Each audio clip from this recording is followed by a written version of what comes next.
These are my guests, and you have no right to be here. That's what this HOA, Karen screamed when I discovered strangers camping all over my inherited lakefront property. Dozens of tents, RVs, and families are treating my private land like their personal vacation spot. When I politely asked what was happening, she exploded with rage and called the cops on me, the actual property owner. But this woman was so arrogant, so convinced she was untouchable, that when her perfect little setup started crumbling, she made one devastating mistake that froze her in absolute shock. The beautiful part, I didn't even set the trap. She walked straight into it herself. BD Stories, family. Drop a comment. Letting me know where you're watching from. I never thought coming home would break my heart. After months of grinding away at my software engineering job in the city, I desperately needed the peace that only my childhood lake house could provide. This wasn't just any property. It was the place where my parents had built their dreams, where my mother had spent countless hours tending to her flower garden by the water's edge, where family barbecues had filled summer evenings with laughter. When they passed away 3 years ago, I couldn't bear to sell it. Instead, I'd been renting a cramped apartment, telling myself I'd return someday when I was ready to face the memories. That someday finally arrived on a warm Friday afternoon in late June. I'd taken a week off work, loaded my car with renovation supplies, and driven the 2 hours from downtown, expecting to find the sanctuary I remembered. Instead, what I discovered made my blood run cold. Before I even reached the front door, I could hear it. The cacophony of voices, music, and general chaos that had no business being on my property. My hands trembling on the steering wheel, I followed the familiar gravel driveway toward the lake, and what I saw next will haunt me forever. My mother's beloved flower garden, the one she'd spent 15 years cultivating, with roses, daffodils, and her prized hydrangeas, had been completely destroyed. Tire tracks crisscrossed the earth where her flowers once bloomed, and scattered among the mud were pieces of the small wooden chairs she'd placed strategically for morning coffee sessions, overlooking the water. I stopped the car and picked up one of the broken chair legs, my vision blurring, as I whispered, "I'm home, Mom, but someone's stolen our sanctuary." The weight of that moment, seeing her life's work trampled, nearly brought me to my knees. But the devastation in the garden was nothing compared to what lay beyond. My pristine lakefront property had been transformed into what looked like a music festival campground. 15 or more tents in various states of disrepair dotted the landscape, some precariously close to the water's edge. RVs were parked haphazardly across what used to be our carefully maintained lawn, their generators humming loudly enough to drown out the peaceful sounds of nature I'd come here to rediscover. Trash bags overflowed near makeshift fire pits, and the smell of stale beer and unwashed bodies hung heavy in the humid air. As I stood there in shock, trying to process this invasion, I witnessed something that made my situation crystal clear. A woman in her mid-50s with perfectly styled gray hair and an air of absolute authority was walking between the campsites with a small wooden cash box. She wore a crisp white polo shirt with HOA President embroidered on the chest, and she moved with the confidence of someone who owned the place. I watched in disbelief as she approached a young couple emerging from their tent and extended her hand expectantly. "That'll be $30 for tonight," she announced. "Cash only. And remember, quiet hours start at 10 p.m. This is a family-friendly community space." The couple handed over the money without question, and the woman who I would later learn was Miranda Walsh slipped the bills into her box with practiced efficiency. A middle-aged man at the next campsite called out, "Hey, Miranda, is it true this used to be private property?" She laughed dismissively and waved her hand. "That's ancient history. The HOA invested in transforming this into our community recreation area. Some people still have outdated paperwork claiming ownership, but that's not how it works anymore. I have full authority to manage this space for the benefit of all residents." I felt rage building in my chest, but something held me back from immediately confronting this situation. Maybe it was the shock of seeing my childhood sanctuary desecrated, or maybe it was the calculating part of my engineer's brain recognizing that I needed to understand exactly what I was dealing with before making my move. Miranda Walsh clearly had experience manipulating situations to her advantage, and charging headfirst into a confrontation would likely end with me looking like the unreasonable one. Instead, I retreated to my car and began documenting everything I saw. The license plates, the cash transactions, the obvious signs that this woman was running an illegal camping business on my property. As the sun began to set over the lake, my lake, I sat in my car watching this woman collect what had to be hundreds of dollars from people who genuinely believed they were paying for legitimate accommodation.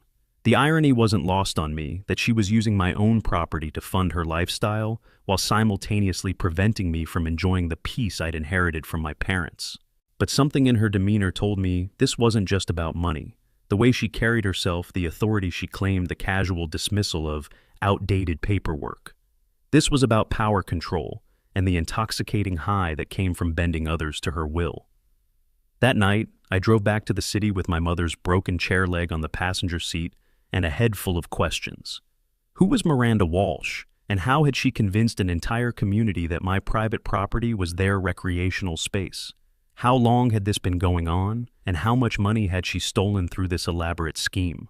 Most importantly, how could one software engineer with a broken heart and a legitimate deed take down someone who clearly had years of experience manipulating legal gray areas? But as I sat in traffic staring at that piece of my mother's chair, something shifted inside me. The initial shock was giving way to something much more dangerous: cold, calculated determination.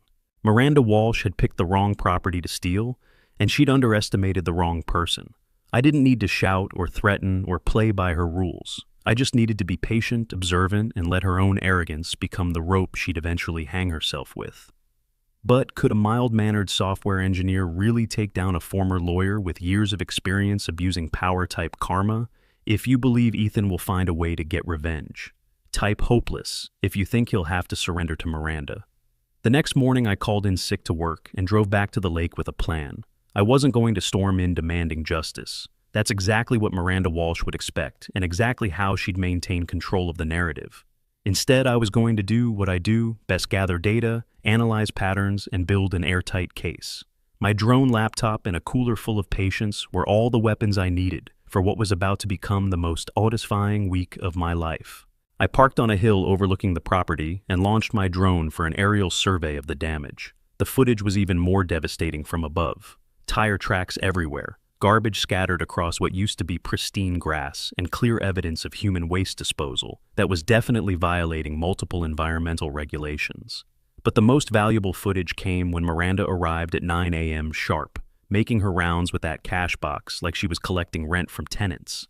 I captured crystal clear video of every transaction, every authoritative gesture, every moment where she positioned herself as the legitimate authority over my property. Around 10 a.m., I decided it was time to introduce myself to the neighbors and see what I could learn about Miranda's operation.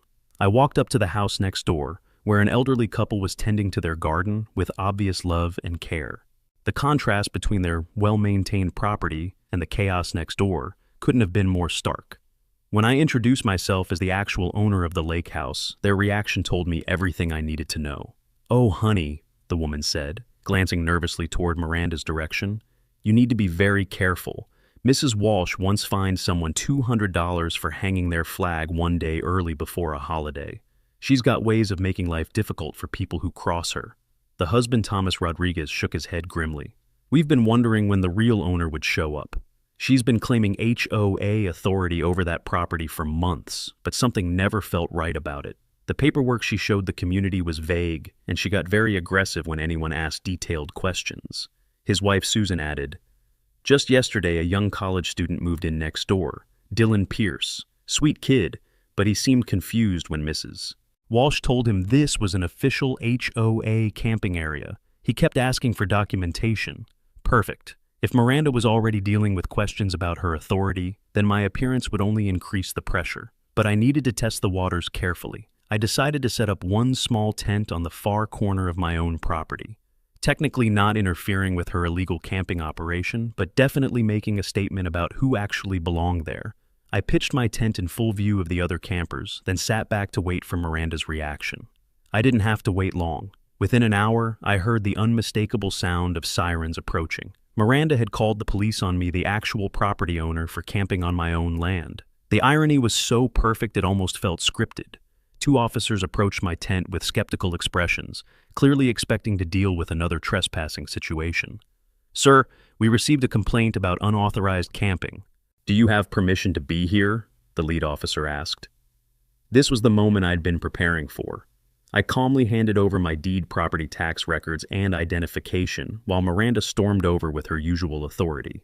Officers, this is exactly what I was talking about. People think they can just show up and camp wherever they want. I've got documentation proving this is HOA managed land, and this man is clearly trespassing. She was practically vibrating with righteous indignation, clearly confident that her usual intimidation tactics would work on law enforcement just as well as they worked on confused campers. But then something beautiful happened. The officer examined my paperwork with growing confusion, then looked up at Miranda with a completely different expression. "Ma'am, this gentleman has a legitimate deed showing he owns this entire property. These tax records are current and everything appears to be in order. If anyone has permission to camp here, it would be him." The second officer was already scanning the chaos of unauthorized campsites with obvious concern. "Ma'am, did you just tell us you're managing camping operations on someone else's private property?" Miranda's face went through a fascinating series of color changes, from confident white to confused pink to panicked red. "That's old paperwork. The situation has changed. The HOA has taken over management of this space for community benefit." But her voice had lost its commanding tone, and she was starting to sound desperate rather than authoritative. The officers exchanged glances that clearly communicated they'd seen this type of situation before, and it never ended well for the person making false claims. "Ma'am, HOA authority doesn't override private property rights. If this gentleman owns the land, then he has every right to be here, and honestly, we need to discuss what's happening with all these other campers." The lead officer gestured toward the obvious commercial camping operation happening across my property. "Are you charging people to camp on land you don't own?" The question hung in the air like a loaded weapon, and Miranda's silence was more damning than any confession could have been. For the first time in what I suspected were years, Miranda Walsh was completely speechless in front of authority figures. I watched her mouth open and close like a fish out of water, searching for some legal loophole or intimidation tactic that could restore her control over the situation. But there was nowhere to run when the fundamental facts were this clear. She'd been caught operating an illegal business on someone else's property, and she'd just tried to have the actual owner arrested for trespassing on his own land. The officers took down my information and assured me they'd follow up on the unauthorized camping situation. As they walked back to their car, I heard one of them radio in a request for someone from code enforcement to come take a look at the environmental violations. Miranda stood frozen in place, watching her entire operation crumble in real time. The other campers were starting to pack up, clearly realizing the sea had been caught in the middle of something much bigger than a simple property dispute. But I knew this was just the opening move in what would become a much larger game. Miranda Walsh had built her entire local reputation on her ability to intimidate and control others through claimed authority. Having that authority publicly questioned by police officers was probably the most humiliating thing that had happened to her in years. Someone with that much invested in power and control doesn't just walk away quietly. They escalate, they retaliate, and they make mistakes born of desperation.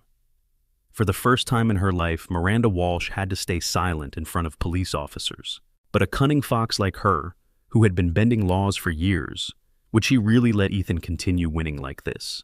What do you think Miranda will retaliate with? Share your predictions with BD Stories in the comments below. If I thought Miranda Walsh would retreat quietly after being embarrassed in front of the police, I was about to learn just how wrong one person could be. Over the next 3 days, she launched what could only be described as a campaign of psychological warfare, designed to make my life so miserable that I'd simply give up and go away. It started with formal letters, printed on official HOA letterhead, delivered to my temporary address, claiming I was in violation of numerous community standards. Excessive noise during quiet hours, even though I had been sitting silently in my tent. Environmental contamination, despite the fact that her campers had left more trash in 3 days than I could produce in 3 months. Unauthorized modifications to community property, apparently referring to the single tent I'd pitched on my own land. But the letters were just the beginning. Miranda had clearly done her research and discovered where I worked, because suddenly my boss was receiving calls about my problematic behavior and disrespect for community standards. She'd found my professional information and was systematically contacting my workplace with complaints designed to make me seem unstable and unreliable. The calls were always polite concerned and carefully crafted to plant seeds of doubt about my character without making any specific accusations that could be proven false. It was masterful manipulation from someone who clearly understood how to weaponize social pressure. Meanwhile, I was conducting my own research into Miranda Walsh's background, and what I discovered explained everything about her desperate need to maintain control over the lake property. She had indeed been a lawyer, but her career had ended in spectacular fashion. When she was caught billing clients for work she'd never performed and mismanaging estate funds. The state bar had revoked her license 5 years ago, along with a strongly worded recommendation that she seek therapy for what they diplomatically described as ethical deficiencies and a pattern of deceptive behavior. Her entire identity had been built around being the smartest person in the room, the one with legal knowledge that others lacked, the authority figure who could intimidate others into compliance.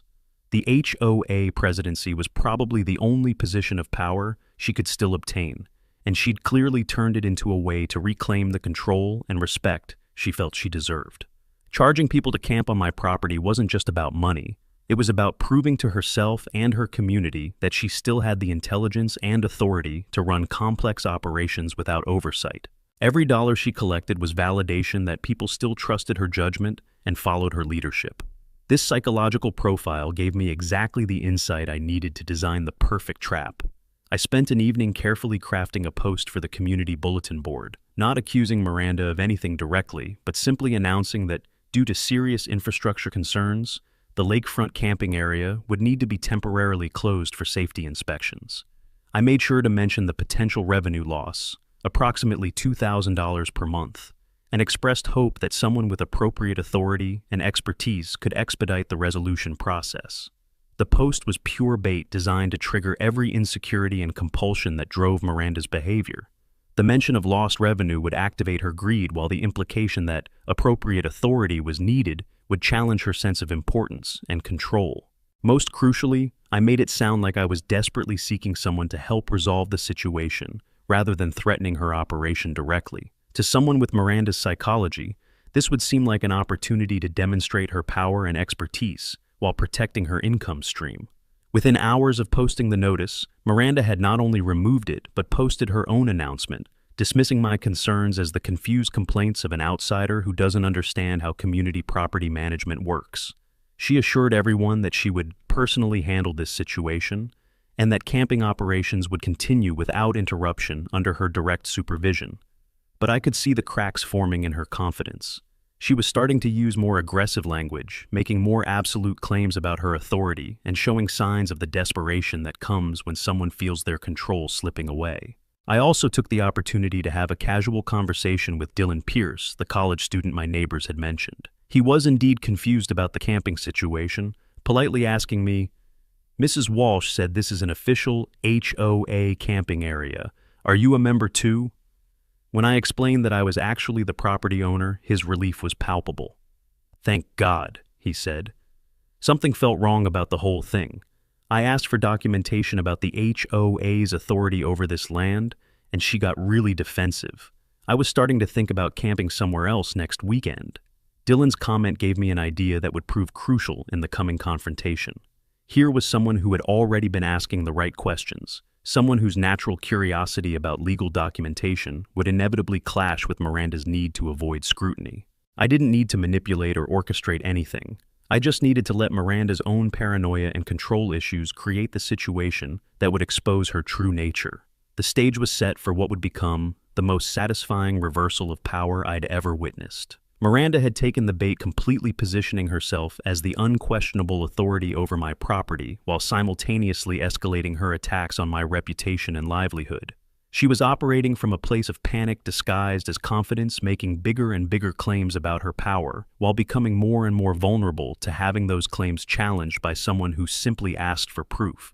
People thought Ethan was about to lose, but the bait had been cast into the water. Now it was just a matter of waiting for the greedy fish to bite and pull itself into the net. But was Ethan's plan sophisticated enough to defeat someone who used to be a lawyer and was experienced in playing dirty games? Type genius if you believe Ethan has the perfect plan. Type busted if you think Miranda will discover the trap. What happened next was so perfectly orchestrated by Miranda's own psychology that I almost felt guilty about how easily it unfolded. Almost. Dylan Pierce had decided on his own to test Miranda's authority one final time before giving up on camping at the lake. He wasn't acting on my instructions or manipulation. He was simply a conscientious young man who wanted to verify whether the person collecting his money actually had the legal right to do so. Sometimes the universe provides exactly the catalyst you need without any scheming required. Saturday morning arrived with the kind of crystal clear weather that makes lakefront property irresistible. I'd positioned myself with a clear view of the camping area, officially there to assess repair needs for my property, but really waiting to see how Miranda would handle Dylan's inevitable questions. I'd set up a camera system the night before, not hidden but not obvious either, just documentation equipment that could capture whatever unfolded naturally. I never expected that what I'd record would transform a simple property dispute into something that would fundamentally change multiple lives. Dylan had pitched his tent in the same spot where he'd camped the previous weekend, but this time he'd clearly done his homework. When Miranda approached with her usual cash box and authoritative demeanor, he was ready with questions that cut straight to the heart of her entire operation. "Good morning, Mrs. Walsh. Before I pay, could you show me the HOA documentation that grants authority over this specific property? I checked the county records, and they show individual ownership rather than community management." The change in Miranda's expression was immediate and dramatic. Gone was the confident smile and practiced charm she used with compliant campers. Her face darkened with the kind of rage that comes when someone's fundamental sense of control is challenged by what they perceive as an inferior. "You checked county records," she snapped. "Who do you think you are questioning my authority? I've been managing this community longer than you've been alive, and I don't need to justify my decisions to some college kid who doesn't understand how real estate works." But Dylan, bless his determined heart, wasn't intimidated by her tantrum. "Ma'am, I'm just asking for the same documentation that any legitimate business would provide. If this is truly HOA managed land, there should be clear paperwork showing how that authority was established. I'm not trying to cause problems. I just want to make sure everything is legal before I pay money for camping rights." That's when Miranda made the crucial mistake that would destroy everything she'd built. Instead of providing documentation or deflecting with bureaucratic language, she let her desperation and rage take control.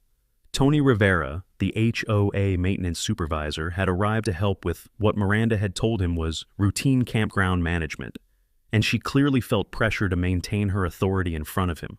She couldn't afford to look weak or uncertain, not when her entire local reputation depended on being the unquestionable expert on community regulations. "Legal," Miranda's voice rose to a near shriek. "I've been running this operation for months without a single complaint. I collect thousands of dollars in fees. I manage every aspect of this camping area, and I don't need permission from anybody to do my job. You want documentation? Here's your documentation. I'm the president of this HOA, and what I say goes."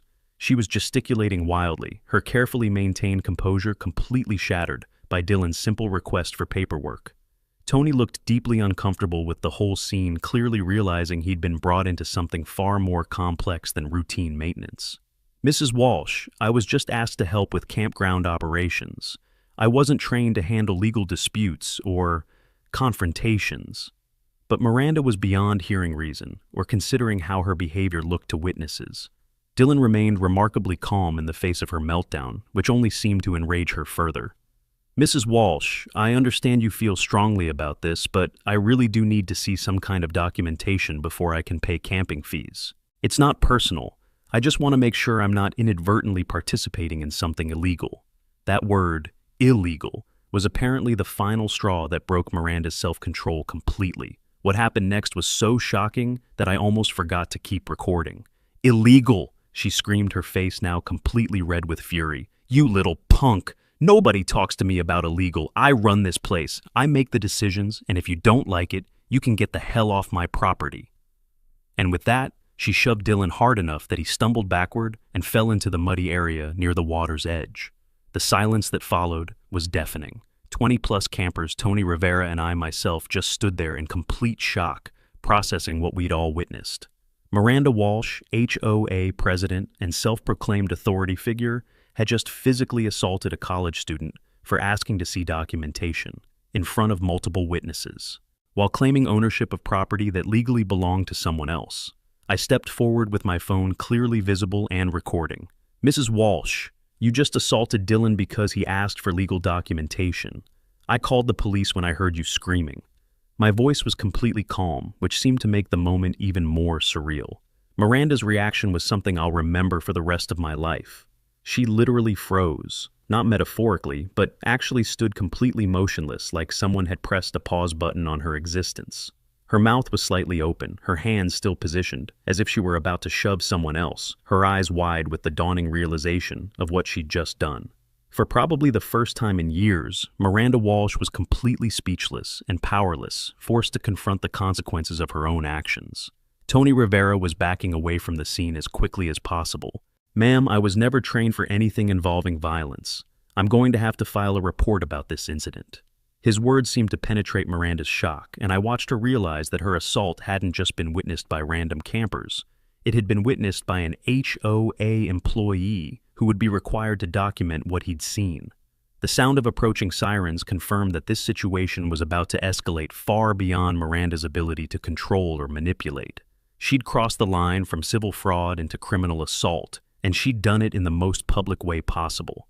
Her attempt to maintain authority through intimidation had backfired so spectacularly that she'd destroyed her own life in less than 5 minutes. Dylan was picking himself up from the mud, clearly shaken but not seriously injured. "I just wanted to see some paperwork," he said quietly, and somehow that simple statement was more damning than any accusation could have been. Here was a polite young man who had been physically attacked for asking the most basic questions about legal authority. As the police cars pulled into view, I realized that Miranda Walsh had just accomplished something I could never have orchestrated myself. She'd exposed her true nature so completely and publicly that there would be no way to spin, deny, or manipulate the consequences. The trap hadn't been something I'd set for her. It had been something she'd built for herself through years of unchecked arrogance and entitlement. Miranda Walsh had just crossed the line from fraud to assault, from an HOA queen to a criminal caught red-handed attacking a college student just for asking for legal documentation. But would what Miranda just did be enough to completely destroy the career and reputation she'd built over so many years? This is just the beginning of her downfall. Let BD Stories know what you think Miranda will face next in the comments. The next 20 minutes unfolded like a masterclass in how quickly someone's entire world can collapse when their foundation is built on lies and intimidation. The police officers who responded were the same ones who dealt with Miranda's false trespassing report just days earlier, and their expressions made it clear they remembered exactly how that interaction had gone. When they saw Dylan covered in mud and Miranda standing frozen in what could only be described as a guilty panic, the power dynamic from our previous encounter reversed completely. "Ma'am, we're responding to reports of an assault," Officer Martinez announced as he approached the scene. "Are you Miranda Walsh?" The formal tone was drastically different from the respectful Mrs. Walsh she'd received during her confident days of filing false police reports. Now she was a suspect rather than a complainant, and everything about the officer's body language communicated that they understood exactly what type of situation they were dealing with. Dylan, despite being the victim, handled himself with remarkable composure. When asked to describe what happened, he simply stated the facts without embellishment or emotional language. I asked Mrs. Walsh to show me documentation, proving the HOA had the authority to charge camping fees on this property. She became very angry and told me nobody questions her authority. When I persisted in asking for paperwork, she shoved me hard enough that I fell down. His calm, factual recounting was far more damaging than any dramatic accusation could have been. Meanwhile, Tony Rivera was providing his own statement to the second officer, and his testimony was devastating for Miranda's position. "I was called here to assist with what I was told were routine campground maintenance issues. I had no idea there were questions about legal authority or property ownership." When the young man asked for documentation, Mrs. Walsh became increasingly agitated and aggressive. The physical altercation was completely unprovoked. He never raised his voice or made any threatening gestures. But the most damaging testimony came from the campers themselves. Once it became clear that Miranda was facing serious legal consequences, people who had been quietly uncomfortable with her operation began speaking up. One family revealed they'd been charged different rates on different weekends with no explanation. Another camper mentioned that Miranda had threatened to ban them from all community facilities when they questioned an additional fee for lake access. A pattern emerged of someone who had been using intimidation and false authority to extract money from people who trusted her position. The officer taking my statement seemed particularly interested in the timeline of events. When I explained that I was the actual property owner, and had been dealing with Miranda's illegal camping operation for several days, his expression shifted to something resembling professional satisfaction. "So, you're telling me she called us to report you for trespassing on your own property, and now she's assaulted someone for asking to verify her authority to operate a business on that same property?" The irony wasn't lost on law enforcement, and I could see them building a case that went far beyond simple assault. Rachel White, the attorney I'd consulted the day before, arrived just as Miranda was being read her rights. I'd called her immediately after witnessing the assault, knowing that the situation had escalated beyond what I could handle alone. Rachel took one look at the scene: police cars, muddy victim, frozen perpetrator, and multiple witnesses. And I saw her face light up with the expression lawyers get when they realize they're dealing with an absolutely airtight case. "Officers, I represent the property owner," Rachel announced, presenting her credentials. "We have extensive video documentation of the illegal camping operation Mrs. Walsh has been running, as well as clear evidence of fraud, and now obviously assault. We'll be filing both criminal complaints and civil suits." Her professional confidence was the perfect contrast to Miranda's complete breakdown of composure and authority. The most devastating moment came when Officer Martinez asked Miranda directly about her authority to charge camping fees on private property. This was her chance to present documentation, explain legal justification, or at least attempt to defend her position. Instead, she stood there opening and closing her mouth, like someone whose entire worldview had just collapsed. The woman who had spent months intimidating others with claims of legal expertise couldn't manage to form a coherent sentence when actually confronted by real legal authority. As Miranda was led to the police car in handcuffs, something remarkable happened among the remaining campers. Instead of dispersing quietly or acting embarrassed about being caught in an illegal situation, they rallied around Dylan and me. One middle-aged man approached Dylan and shook his hand. "Son, you did what all of us should have done weeks ago. That woman's been bullying this community for too long, and it took courage to stand up to her." The community response revealed just how much hidden resentment had been building toward Miranda's authoritarian management style. People began sharing stories about unreasonable fines, arbitrary rule changes, and threats that had made their neighborhood feel more like a dictatorship than a community. One elderly woman admitted she'd been afraid to hang laundry outside because Miranda had threatened to fine her for visual pollution. A young father described being charged $50 for his child's chalk drawings on the sidewalk. Within hours, word of Miranda's arrest had spread throughout the neighborhood, and the response was immediate and unanimous. People who had been silently enduring her intimidation for months suddenly felt safe to express their frustration and anger.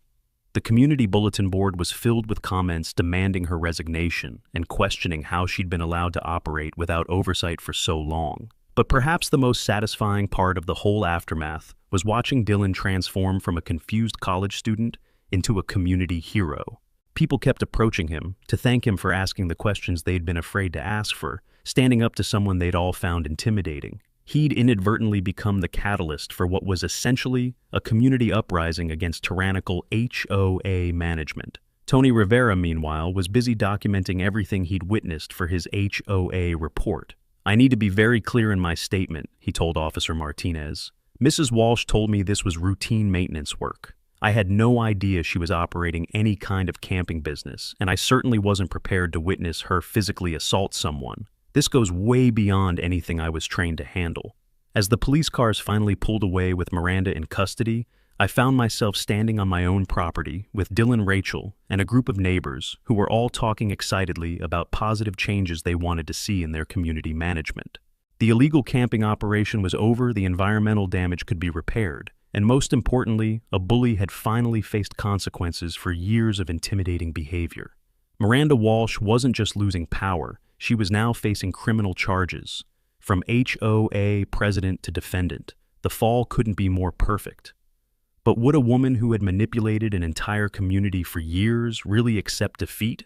Or would she try to drag others down with her type surrender if you think Miranda will give up? Type revenge if you believe she'll try to get back at Ethan. The 24 hours following Miranda's arrest were like watching a house of cards collapse in slow motion, except every falling card revealed another layer of deception and abuse that had been hidden beneath her carefully constructed facade of authority.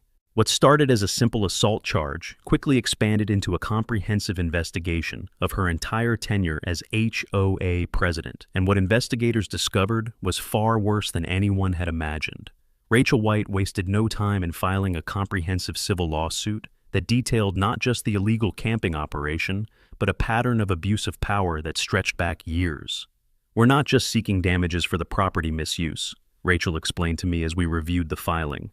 "We're documenting systematic fraud intimidation tactics and misuse of HOA funds that suggest Mrs. Walsh has been treating the entire community as her personal business opportunity." The criminal charges kept multiplying as more evidence surfaced. Assault and battery for attacking Dylan, fraud for the illegal camping operation, theft for collecting money on property she didn't own, and intimidation for her documented threats against community members who questioned her authority. But the most serious charges came when investigators examined the HOA's financial records and discovered that Miranda had been using community funds to support her camping operation, essentially stealing from her neighbors to finance her illegal business. Dylan Pierce, meanwhile, had become something of a local celebrity. News of a college student being assaulted for asking to see documentation resonated far beyond our small community, and Dylan handled the attention with remarkable grace and maturity. "I just wanted to see some paperwork," he told a local news reporter. "I never expected that asking for basic legal documentation would lead to someone attacking me.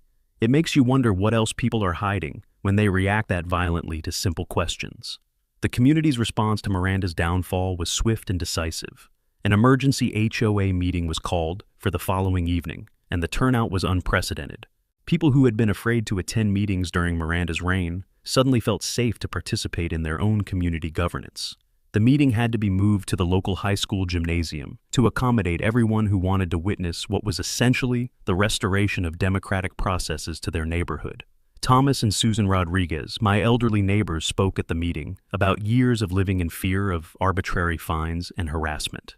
"We stopped hosting family barbecues because Mrs. Walsh threatened to fine us for noise violations if children played in our own backyard past 7 p.m., Susan testified. "We've been prisoners in our own community, afraid to live normal lives because someone with a title decided she had unlimited power over all of us." The most damning testimony came from former HOA board members who had resigned in frustration over Miranda's authoritarian management style. She would schedule meetings without proper notice, then make major decisions without a quorum. One former treasurer revealed, "When I questioned her about financial transparency, she told me that board members were advisory only and that she had executive authority to manage funds as she saw fit. I resigned because I was afraid I'd be held legally responsible for her questionable decisions." But the real bombshell came when investigators revealed the scope of Miranda's financial misconduct. She'd been charging camping fees of approximately $600 per weekend during peak season, generating roughly $24,000 annually from my property alone. None of this income had been reported to the HOA, the IRS, or any other authority. She'd essentially been running a cash business using stolen property while holding a position of public trust. The media coverage was devastating for Miranda's remaining credibility. Local newspapers ran headlines like "Former lawyer turned HOA bully arrested for assault" and "Community president caught running illegal business on stolen property." The mugshot photo showed a woman who looked nothing like the confident authority figure she'd projected for years. Instead, she appeared exhausted, defeated, and much older than her 55 years. Miranda's attempts to defend herself only made things worse. Through her attorney, she released a statement claiming the camping operation was a community service designed to generate revenue for neighborhood improvements. But when reporters asked for documentation showing how the $24,000 had been used for community benefit, her lawyer could provide nothing. The money had simply vanished into Miranda's personal accounts, making her claims of community service laughably transparent. The financial ruin was swift and comprehensive. Legal defense costs for multiple criminal charges, civil lawsuit damages, and the cost of restoring my property to its original condition quickly exhausted whatever savings Miranda had accumulated through her various schemes. The house she'd used as collateral for loans to fund her lifestyle went on the market within a week, and the asking price suggested she was desperate to sell quickly. But perhaps the most satisfying aspect of Miranda's downfall was how completely her social standing collapsed. The woman who had spent years intimidating neighbors and demanding respect through fear suddenly found herself completely isolated. Former supporters distanced themselves as quickly as possible. Board positions were quietly rescinded, and invitations to community events simply stopped coming. She'd transformed overnight from a feared authority figure to a cautionary tale about what happens when power goes unchecked. Dylan's role in exposing Miranda's corruption earned him recognition that extended far beyond our local community. He was invited to speak at regional meetings about HOA reform and community governance, and his simple message resonated everywhere. Authority figures who refuse to show documentation are usually hiding something. Never be afraid to ask questions, especially from people who get angry when you ask them. The environmental cleanup of my property took several weeks, but seeing my mother's garden space cleared of tire tracks and garbage felt like a form of healing I hadn't expected. Dylan volunteered to help with the restoration work, and we spent several afternoons rebuilding the space while talking about the importance of standing up to bullies and demanding transparency from people in positions of power. The most symbolic moment came when we were cleaning out the remains of Miranda's makeshift HOA office, really just a folding table where she'd kept her cash box and fake authority. Among the scattered papers and abandoned supplies, we found a wooden nameplate that read, "President Walsh," broken cleanly in half. Neither Dylan nor I said anything about it, but we both understood the symbolism of finding her symbol of power literally broken and abandoned. Miranda Walsh had lost everything: power, reputation, money, and even the respect of her community, from a manipulator to someone completely shunned. But what lesson does this story leave for those who once thought power could hide all sins? Justice has been served. But is this enough to heal the wounds? Share your thoughts with BD's stories about how Ethan rebuilds his life. 6 months later, I'm sitting by the lake on a perfect autumn evening, watching the sunset paint the water in shades of gold and crimson, and marveling at how completely my life has changed since that shocking Friday when I discovered my property had been stolen. The camping area has been restored to its original beauty. My mother's garden is flourishing again with new plantings, and the sense of peace I came here seeking has finally been achieved. But more importantly, this experience taught me that sometimes the best revenge is simply giving people enough space to reveal their true character. The community transformation has been remarkable to witness. The new HOA board, elected in a special meeting with unprecedented voter turnout, operates with complete transparency and accountability. Every financial transaction is documented and publicly available. All decisions require proper notice and community input, and most importantly, no single person has the authority to make unilateral decisions that affect everyone else's lives. Dylan Pierce was unanimously elected as the youngest board member in the community's history, and his first initiative was implementing a documentation requirement for all HOA actions that affect private property. Miranda Walsh's legal consequences were comprehensive and final. She pleaded guilty to multiple charges, including assault, fraud, theft, and misuse of community funds, receiving a sentence that included significant fines, community service, and a permanent ban from holding any position of authority in homeowner associations. The civil lawsuit resulted in full restitution for property damage, lost rental income, and legal costs. Most significantly, her conviction created a permanent public record that ensures she can never again manipulate communities through false claims of expertise and authority. But perhaps the most satisfying outcome has been watching Dylan grow into a confident community leader. The shy college student who just wanted to see some paperwork has become a passionate advocate for transparent governance and accountability in community organizations. He speaks regularly at regional meetings about HOA reform, and his message is always the same. Ordinary citizens have the right to question authority and demand documentation, especially from people who claim to have power over their lives and property.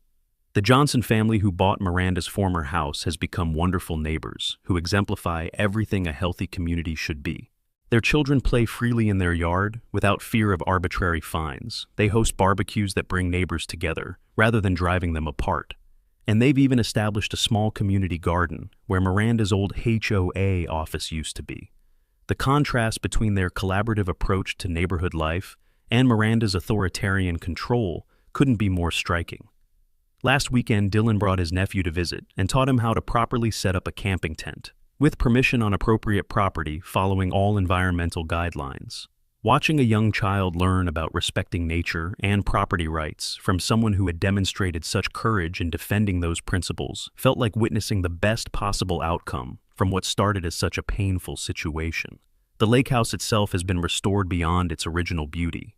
The illegal camping damage gave me an opportunity to make improvements I'd been considering for years, and the insurance settlement from Miranda's lawsuit provided funding for renovations that honor my parents' memory while creating a space for future family gatherings. The irony isn't lost on me that Miranda's attempt to profit from my property ultimately led to its enhancement and protection. Thomas and Susan Holland have become surrogate grandparents, sharing stories about the neighborhood's history and helping me understand how Miranda's reign of intimidation had gradually poisoned what was once a close-knit, supportive community. Their relief at being able to live freely in their own homes without fear of harassment or arbitrary punishment has been heartwarming to witness. Sometimes justice comes from giving people enough rope to hang themselves. Miranda Walsh thought power could hide everything, even violence. But truth always wins, and bullies eventually face the consequences of their actions. This story isn't just about reclaiming a piece of land. It's about standing up for what's right, about communities healing when truth is exposed, and about how sometimes the best revenge is simply letting someone show their true colors. The most important lesson from this experience is that ordinary people have more power than they realize when they're willing to ask simple questions and demand honest answers. Dylan's courage to request documentation, Thomas and Susan's willingness to share their experiences, and the community's decision to demand accountability all contributed to exposing corruption that had been hidden in plain sight for years. As I watch the last light fade over the water, I'm struck by how much this place now represents everything I hoped it would be. A sanctuary for healing, a gathering place for family and friends, and a reminder that justice is possible when people are willing to stand up for truth. Miranda Walsh thought she could intimidate her way to permanent power, but she underestimated the strength that comes from simply being honest and asking others to do the same. Sometimes the best revenge is just letting someone show their true colors. Miranda thought power could hide everything, but truth always wins. The real victory wasn't just getting my property back, it was watching an entire community finally break free from a bully. If this story resonated with you, please hit that like button. It really helps get these real-life justice stories out to more people who need to hear them. And if you'd like to support more content like this, there's a donation link in the description. Every bit helps me continue bringing you these incredible true stories of karma in action.